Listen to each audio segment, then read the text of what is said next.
Welcome to ప్రజా television news బులెటిన్లో ముందుగా హెడ్లైన్స్. వరంగల్ కుష్ మహల్లో ఘనంగా నిర్వహించిన తెలంగాణ రాష్ట్ర ఆవిర్భావ దినోత్సవ వేడుకలు.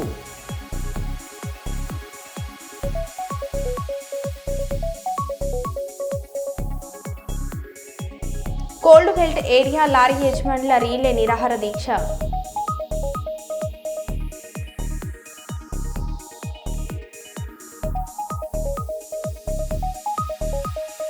తిక్కారెడ్డి పుట్టినరోజు శుభాకాంక్షలు తెలిపిన జర్నలిస్టులు.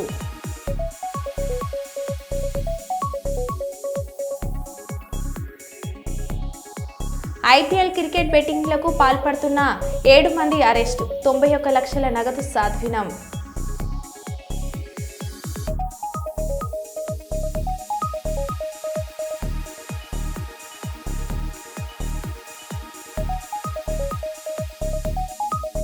₹80,000 లంచం తీసుకుంటూ ఏసీబీ అధికారులకు చిక్కిన కర్నూలు 4వ పట్టణం పోలీస్ స్టేషన్కు చెందిన హెడ్ కానిస్టేబుల్ రవి.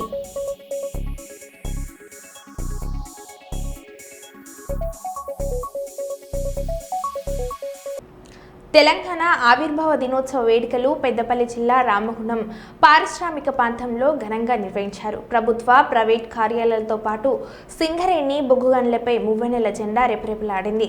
తెలంగాణ సాధనలో ప్రాణాలను త్యాగం చేసిన అమరవీరులను స్మరించుకుంటూ ప్రముఖులు నివాళులు అర్పించారు. రామగుండం పోలీస్ కమిషనరేట్ ఆవరణలో పోలీసులు గౌరవ వందనాన్ని స్వీకరించిన సిపి అంబర్ కిషోర్ జూ అనంతరం జాతీయ జెండాను ఆవిష్కరించారు. ప్రత్యేక తెలంగాణలో పోలీస్ వ్యవస్థలో సమూల మార్పులను తీసుకువచ్చి ప్రజలకు చేరువయ్యామని సిపి సంతోషం వ్యక్తం చేశారు.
జూన్ తెలంగాణ ఎస్పిరేషన్ కి రియలైజేషన్ డేట్ ఉంది.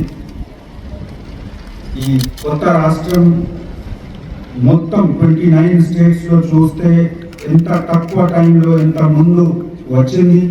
ఈ అన్ని మన తెలంగాణ రాష్ట్రంకి సక్సెస్ కి కారణం ఇక్కడ ఉన్న జనాలకి పరిశ్రమ. మాకు తెలంగాణ రాష్ట్రం వచ్చినప్పటి నుంచి ఏ పారామీటర్ చూస్తే తెలంగాణ ముందుకు ఉంది.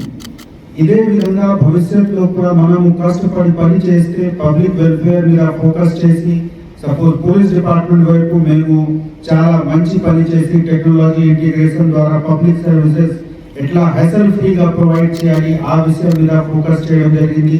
అదేవిధంగా ఉమెన్ సేఫ్టీ తెలంగాణకి ఒక పెద్ద మార్క్. ఫస్ట్ టైం తెలంగాణలో సి టీమ్ ఫామ్ చేయడం జరిగింది. అది కూడా మొత్తం దేశంలో ఫస్ట్ టైం చాలా స్టేట్ నుంచి మన మోడల్ కి చదవడం జరిగింది. సిమిలర్ గా భరోసా సెంటర్ కూడా ఏ విధంగా ఒక బాధితులకి ఇబ్బంది లేకుండా న్యాయం ఇవ్వాలి, వాళ్ళకి భరోసా ఇవ్వాలి, వాళ్ళకి కౌన్సిలింగ్ ఇవ్వాలి, ఆ ఉద్దేశంతో చేయడం జరిగింది. ఇది కూడా రాష్ట్రంలో ఒక పెద్ద అచీవ్మెంట్. సో ఇదే విధంగా మన రాష్ట్రంలో ఎక్కడ కూడా అసాంఘిక ఎక్స్ట్రీమిస్ట్ లేకపోతే టెర్రరిస్ట్ యాక్టివిటీస్ లేకుండా పీస్ఫుల్ గా 10 సంవత్సరం 11 ఇయర్స్ నుంచి మనము సిస్టమ్ నడిపిస్తున్నాము. పోలీస్ డిపార్ట్మెంట్ తో వేరే సివిల్ డిపార్ట్మెంట్ కి కూడా మనకు చేసిన సహాయం అన్ని పనిలో మనము department civil administration forest department, excise అందరితో కలిసి మనకు కావాల్సిన అన్ని ఎన్ఫోర్స్మెంట్ వర్క్ కలిసి చేసిన పబ్లిక్లో ప్రజలు చాలా మంచి ఒక భావన ఉంది, మన మీద నమ్మకం ఉంది. అదేవిధంగా ఈ కొత్త మనకు వచ్చిన ఛాలెంజెస్ గురించి కూడా మనము ఆలోచన చేసి డ్రగ్ కంట్రోల్. అందరికీ నమస్తే. ఈరోజు తెలంగాణ ఆవిర్భావ దినోత్సవ వేడుకలను ఆర్జీవన్ ఏరియాలో గోదావరిఖన్లో జిఎం ఆఫీస్లోను సాయంత్రము జవహర్ అట్లనే సాయంత్రము జవహర్ నగర్ స్టేడియంలో కూడా అంగరంగ వైభవంగా అందరూ కార్మికుల కుటుంబాలు, అన్ని కార్మిక నాయకులు అట్లనే చుట్టుపక్కల ప్రాంత ప్రజల సమక్షంలో అద్భుతంగా ఏర్పాటు చేసుకుంటున్నాము. ఇందులో భాగంగా ఇటు ఒగ్గు కళాకారులతోని, ఇటు డప్పులతోని, వివిధ రకాలైన మన తెలంగాణకు సంబంధించిన కోలాటము ఇట్లాంటి వివిధ కార్యక్రమాలతోని చేసుకుంటున్నాము. అలానే సాయంత్రము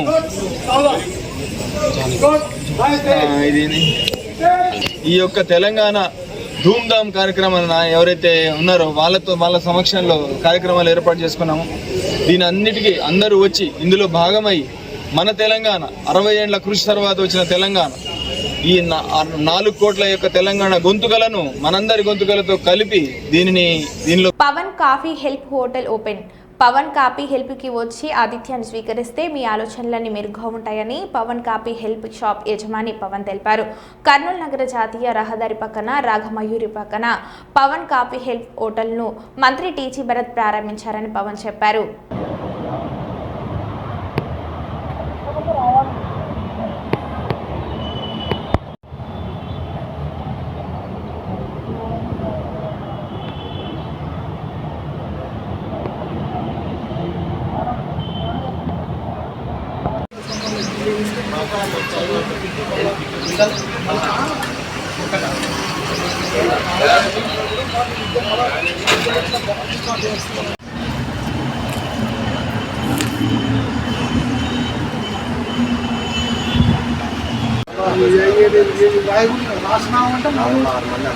సెకండ్ ఆప్షన్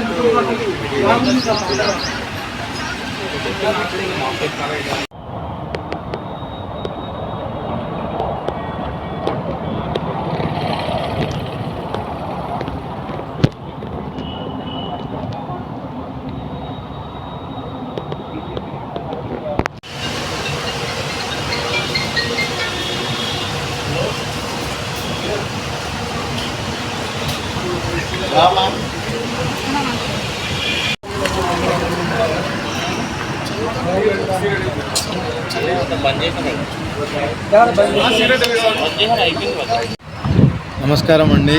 మేము పవన్స్ కాఫీ హౌస్ ఈరోజే కొత్తగా ఓపెన్ అయింది. ఇక్కడ ఎస్ఏపి క్యాంప్ రోడ్లో కామాక్షి హాస్పిటల్ బ్యాక్ సైడ్. ఎవరు కావాలంటే వాళ్ళు ఖచ్చితంగా విజిట్ చేయండి. ఈ రోజు నుంచి రెగ్యులర్గా ఓపెన్ ఉంటుంది. అండ్ మన దగ్గర ఐటమ్స్ వచ్చేసి టీ, కాఫీ, సిగరెట్స్, క్యారమ్. కొత్తగా ఇంట్రడ్యూస్ చేసింది ఏమంటే మనము క్యారమ్స్ పెట్టాము. ఇంకా స్నాక్స్ ఉంటాయి, స్నాక్స్ ఐటమ్స్ ఉంటాయి, కూల్ డ్రింక్స్ ఉంటాయి, మాక్టైల్స్ ఉంటాయి, మిల్క్ షేక్స్ ఉంటాయి, అన్నీ ఉంటాయి. ఖచ్చితంగా వచ్చి విజిట్ చేయండి. Thank you. ఈరోజు మినిస్టర్ భరత్ సార్తో ఓపెన్ చేయించినాము. నా దగ్గర అన్ని అవకాశం ఉన్నటువంటి దొరుకుతాయి, రండి.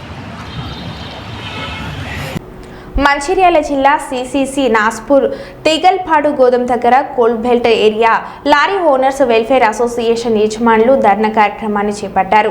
తమిళనాడు, కేరళ నుండి తక్కువ కిరాయిలకు లారీలను తెప్పించి మా కడుపు కొడుతున్నారని వందల మంది లారీ యజమానులు ధర్నాలో పాల్గొన్నారు. ఇప్పటికైనా సిసిఐ వాళ్ళు స్పందించి మా లారీలు లోడ్ చేసేలా చర్య తీసుకోవాలని కోరుతున్నామని అన్నారు. దీనిపై సంబంధిత అధికారులు స్పందించి మా లారీ ఓనర్లకు తగిన న్యాయం చేయగలగరని, ఆపై అధికారులను వేడుకుంటున్నామని, లేని ఎడల రేపటి నుండి గోదాం వద్ద శాంతియుతంగా ధర్నా చేపట్టడం జరుగుతుందని తెలిపారు. ఈ కార్యక్రమంలో cold belt area lorry owners welfare association అధ్యక్షుడు Gunda Suresh Goud, vice president Bhaskarla Suman, secretary రామ్థేనే Ramesh, joint secretary Arikula Ramesh, lorry యజమానులు పాల్గొన్నారు.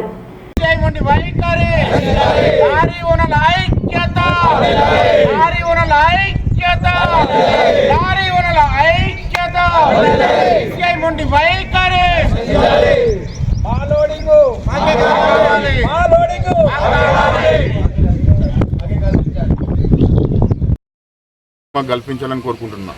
లారీ ఓనర్ల ఐక్యత, లారీ ఓనర్ల ఐక్యత, సిసిఐ మొండి వైఖరి, సిసిఐ మొండి వైఖరి, లోడింగ్ సిసిఐ మొండి వైఖరి, లారీ ఓనర్ల ఐక్యత.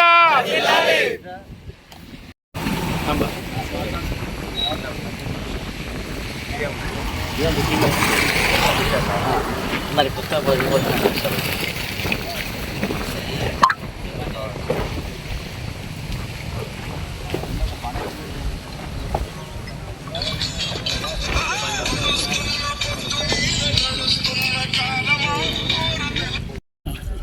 ఇది మా తీగలపాడు గోదాం మా శ్రీరాంపూర్ లారీ ఓనర్ అసోసియేషన్ 2010 నుంచి ఈ గోదాంలో ఉన్న ఏ సరకైనా కానీ మా లారీ అసోసియేషన్ ద్వారా సరఫరా చేసినాం. ఇక్కడి నుంచి పత్తి బేళ్ళగూడెం గతం 2015 16 ప్రతి రాష్ట్రానికి మా లారీలు వెళ్ళినాయి. మా లారీలు లేకపోతే ఎవరైతే ట్రాన్స్పోర్టింగ్ చేసుకున్నారో, ఎవరైతే ఈ బేళ్ళు కొనుక్కున్నారో వాళ్ళ లారీలు వెళ్ళేది. మా లారీలు లేనప్పుడు వాళ్ళ లారీలు తీసుకొచ్చి నింపుకునేది. ఈరోజు మా లారీలు పక్కకు పెట్టి ఇక్కడ సిసిఐ వాళ్ళు ట్రాన్స్పోర్టర్లు కుమ్మక్కై మా లారీ ఓనర్లకు కడుపు కొడుతూ ఇక్కడ 400 లారీలు ఉన్నాయి. దాంట్లో 200 మంది కుటుంబాలు రోడ్డు మీద పడే పరిస్థితి ఉంది. దీన్ని కలెక్టర్ దృష్టికి తీసుకెళ్ళారు. కలెక్టర్ గారిని అలాగే ఎమ్మెల్యే గారిని అధికారులందరికీ దండం పెట్టి మా లారీ ఓనర్లకు న్యాయం జరగాలని, మా లారీ ఓనర్లు రాకుండా మా కిరాయిలు ఎక్కువ అని చెప్పి మా మీద కేసులు పెట్టాలని చెప్పి కూడా బండి ఉన్నప్పుడు వాళ్ళకే అప్పచెప్పినాం. ఆ బండి కూడా వాళ్ళే పెట్టుకోవడం జరిగింది. ఇప్పుడు మళ్ళీ మొండికేసి మీ కిరాయిలు ఎక్కువ అని చెప్పి వీళ్ళేంది Cotton Corporation of India CCI వాళ్ళు గవర్నమెంట్కి సంబంధించిన వ్యవస్థ కాబట్టి వాళ్ళు ఏం చేస్తారు, ఆ పైన ఉన్న గవర్నమెంట్ వ్యవస్థతోటి లోకల్ ఉన్న కలెక్టర్ కావచ్చు, సిపి కావచ్చు, సంబంధిత అధికారులు గవర్నమెంట్ అధికారులతోటి చెప్పేసి మా పైన ఒత్తిడి చేస్తున్నారు. మమ్మల్ని కనీసం ఆ గోదాం వైపు కూడా అడుగుపెట్టినిస్తే అందులో మీరు అడుగుపెట్టినట్టయితే మీ అందరిపైన నాన్ బెయిల్ కేసు చేయడం జరుగుతుంది అని చెప్పడం జరుగుతుంది. మమ్మల్ని ఓనర్లు మా సంస్థలో మమ్మల్ని ఒక 7 సభ్యుల్ని ఓనర్లు ఎన్నుకున్నారు. మేము దేనికైనా వాళ్ళకి సంస్థను కాపాడుతూ వాళ్ళకి బుక్కెట్ పోగొట్టడానికి మేము ఉండాలి తప్ప కేసులకు భయపడి మేము వెనకకు పోయినట్టయితే మాకు స్థానికంగా లోడింగ్ ఉంటుంది. రేపు పొద్దున మేము బిచ్చం ఆడుకునే పరిస్థితి ఉంటుంది. లారీ ఓనర్లది టైరు నడిస్తే తప్ప మాకు జీవనోపాధి లేదు. కాబట్టి దయచేసి మీరు అందరూ కూడా అర్థం చేసుకొని ఈరోజు ప్రతి వ్యవస్థలో మేము చూస్తున్నట్టయితే ఇంజన్ ఆయిల్ రేటు ఆ రోజు ఒక రేటు ఉండే, ఇప్పుడు రేట్ ఒకటి ఉంది. ఇప్పుడు అదంతా ఎందుకు, మనం వేసుకున్న చొక్కానే గతంలో 10 ఏళ్ల కింద ఎట్లుండే రేటు ఇప్పుడు రేట్ ఎంత ఉంది. మేము అయినా కూడా గతంలో 2016లో ఏదైతే తోలినో ఇందులో ఉండి పత్తి బిల్లు అదే రేటుకు అంటే ఇంకా కొంచెం తక్కువ నేర్పినాం. అయినా కూడా వాళ్ళు పట్టించుకోకుండా మాపైన కేసులు పెడతాను బెదిరించడానికి ప్రయత్నం చేస్తూ ఉన్నారు. కావున మీరు అందరు గమనించి గతంలో మేము ఇందులోనే గవర్నమెంట్ ప్యాడీ ఉండే, ప్యాడీ కూడా మేమే లిఫ్ట్ చేసినాం. ఇందులోకి వెళ్ళి ఎవరు సుల్తాన్బాద్ మిల్లర్స్ కొనుక్కుంటే మేమే ఇందులో లిఫ్ట్ చేసినాం. అప్పుడు గౌరవ కలెక్టర్ ఆఫీస్ వాళ్ళు కూడా మాట్లాడి చెప్పడం జరిగింది. సరే కొట్టినాం, రేట్ అటో ఇటో మాట్లాడి కొట్టుకున్నాం. కానీ మాకు స్థానికంగా ఉన్నటువంటి వరల మీద మాకు అవకాశం కల్పించకుండా బయట వెహికల్స్ పెట్టినట్టయితే మేము చాలా నష్టపోవడం జరుగుతుంది. దయచేసి ఇంతమంది ఓనర్లు ఉన్నారు, వీళ్ళందరినీ పొట్టగొట్టకుండా దయచేసి మా అందరిని అర్థం చేసుకొని మా లోడింగ్ మాకు దయచేసి దండం పెట్టి చెప్తున్నా అధికారులందరికీ కూడా ప్లీజ్ దయచేసి మా లోడింగ్ మా స్థానికంగా ఉన్న లోడింగ్ మాత్రమే మాకు కల్పించుకొని మిమ్మల్ని అందరినీ ప్రాధాన్యపడుతున్నా. దయచేసి మేము అర్థం చేసుకొని మా లోడింగ్ మాకు కల్పించి వాళ్ళకు ఏమన్నా కావాలంటే 10 బండ్లు అయితే 3 బండ్లు వాళ్ళకి ఇస్తామని కూడా చెప్తున్నాము. 7 బండ్లు మేము పెట్టుకుంటామని చెప్తున్నాము. అట్లా కూడా సిద్ధంగా ఉన్నాము. ప్రెసిడెంట్ గారు, వైస్ ప్రెసిడెంట్ గారు, సెక్రటరీ గారు కూడా అదే చెప్పినారు. రాష్ట్ర అవతరణ దినోత్సవాన్ని పురస్కరించుకొని సుల్తాన్బాద్ పట్టణంలోని తహసీల్దార్ కార్యాలయంలో ఎంఆర్ఓ బాషీరుద్దీన్, పురపాలక సంఘంలో municipal commissioner Mohammed Niaz, MPDO కార్యాలయంలో ఎంపీడీఓ దివ్య దర్శన్ రావు, ప్రాథమిక వ్యవసాయ సహకార సంఘంలో పిఏసిఎస్ చైర్మన్ శ్రీగిరి శ్రీనివాసులు జెండా ఆవిష్కరణ గావించారు. ఎంఆర్ఓ బాషీరుద్దీన్ విద్యార్థులకు కాపీలు, పెన్నులు అందజేశారు. ఈ సందర్భంగా PACS chairman Srigiri Srinivas media సమావేశం ఏర్పాటు చేసి మాట్లాడారు.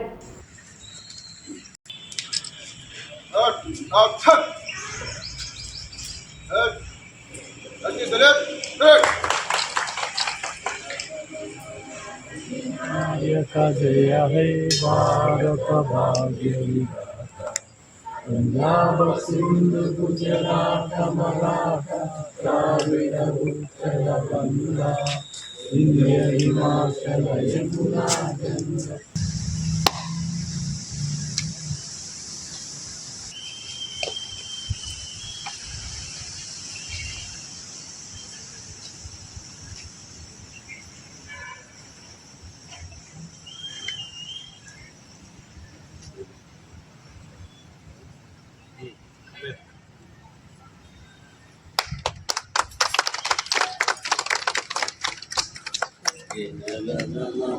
వినాయక జయ హే భారత భాగ్య విధాత పంజాబ సింధు గుజరాత మరాఠా ద్రావిడ ఉత్కల వంగ ఇంద్రియ హిమాచల.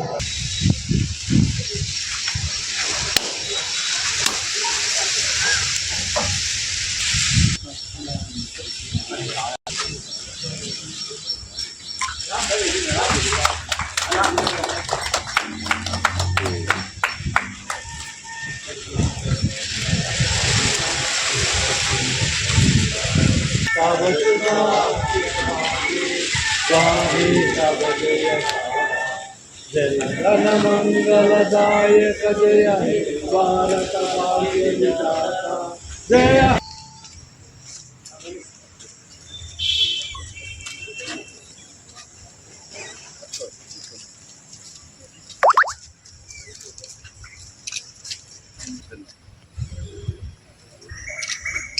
ఏ సెంటర్లో ఎన్ని పెట్టిందా మీకు పెడతారు పెట్టాడు అందరూ ఫోటోస్ పెట్టు.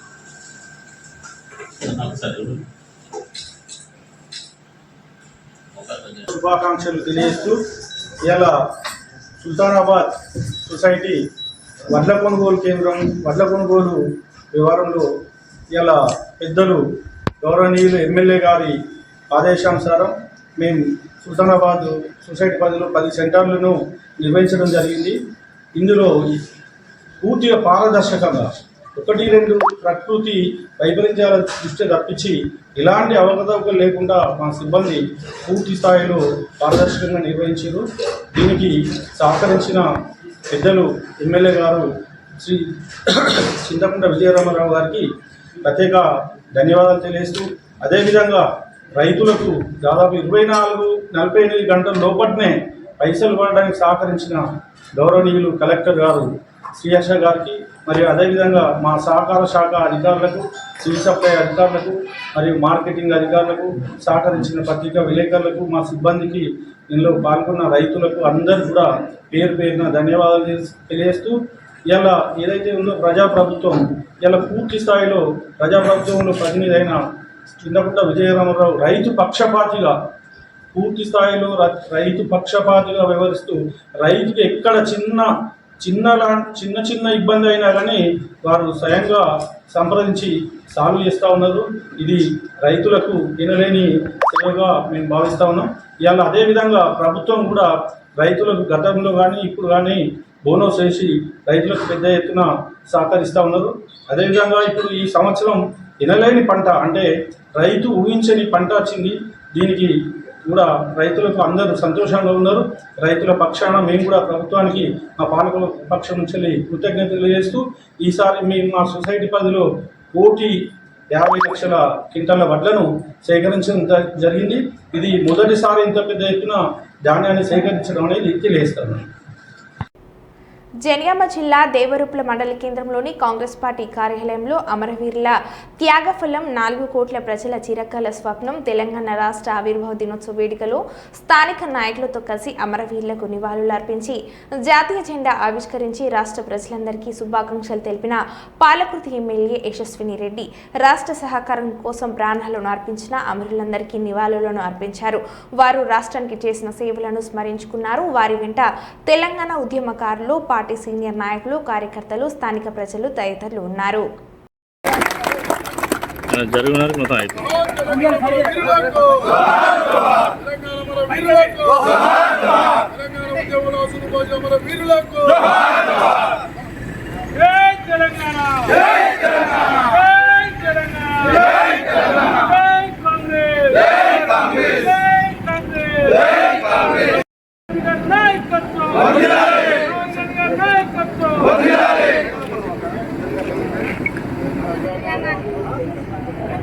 పాట పాడాలి.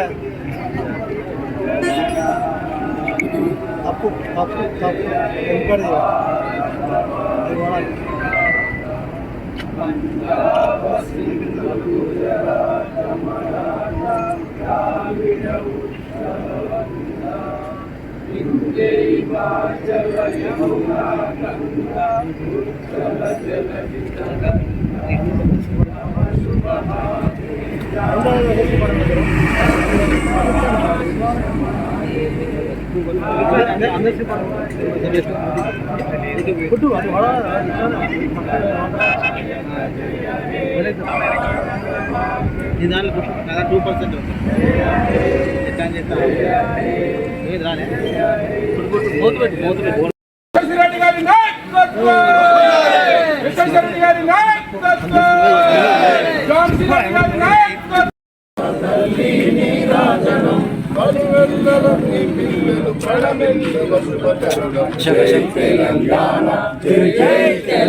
సందర్భంగా ఇక్కడ వచ్చిన అన్ని మండలాలలో కూడా వెళ్తున్నాం. అట్లనే ఈరోజు మన కాన్స్టిట్యున్సీలో పాలకుర్తి నియోజకవర్గంలో పాలకుర్తి మండల్లో తెలంగాణ తల్లి విగ్రహాన్ని కూడా ఆవిష్కరించడం జరుగుతుంది.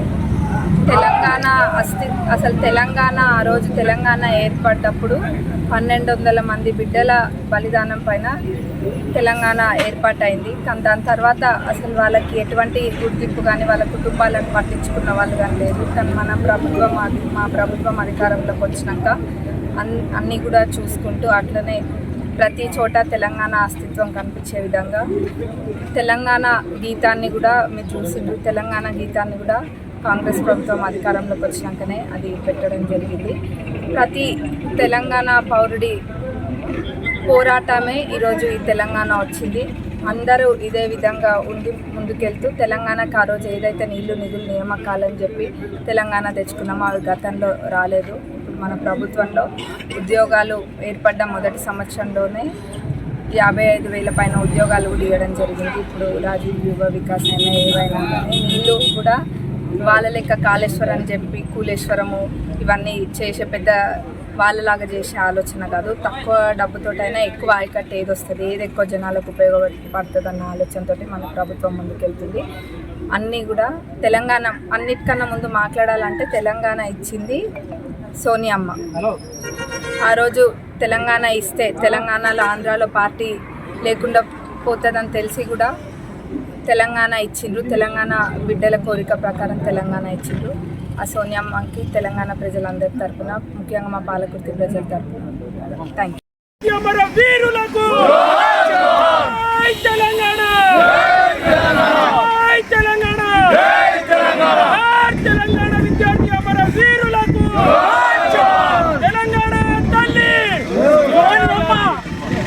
గట్కేసర్ మండల్ ప్రతాప్ సింగర్ గ్రామంలో డబుల్ బెడ్రూమ్ ఇండ్లు స్థానికులకే ఇవ్వాలని గ్రామ చౌరస్తాలో రోడ్డుకు అడ్డుగా మహిళలు పెద్ద ఎత్తున ధర్నా నిర్వహించారు.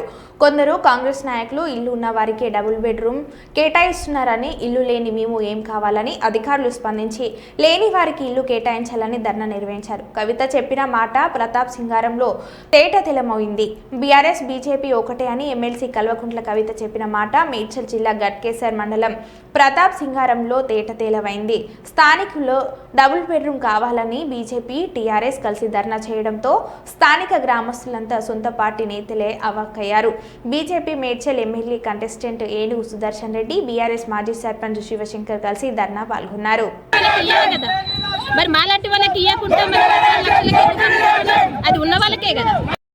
పోరాడుతున్నాం అంతే, ఏం లేదు.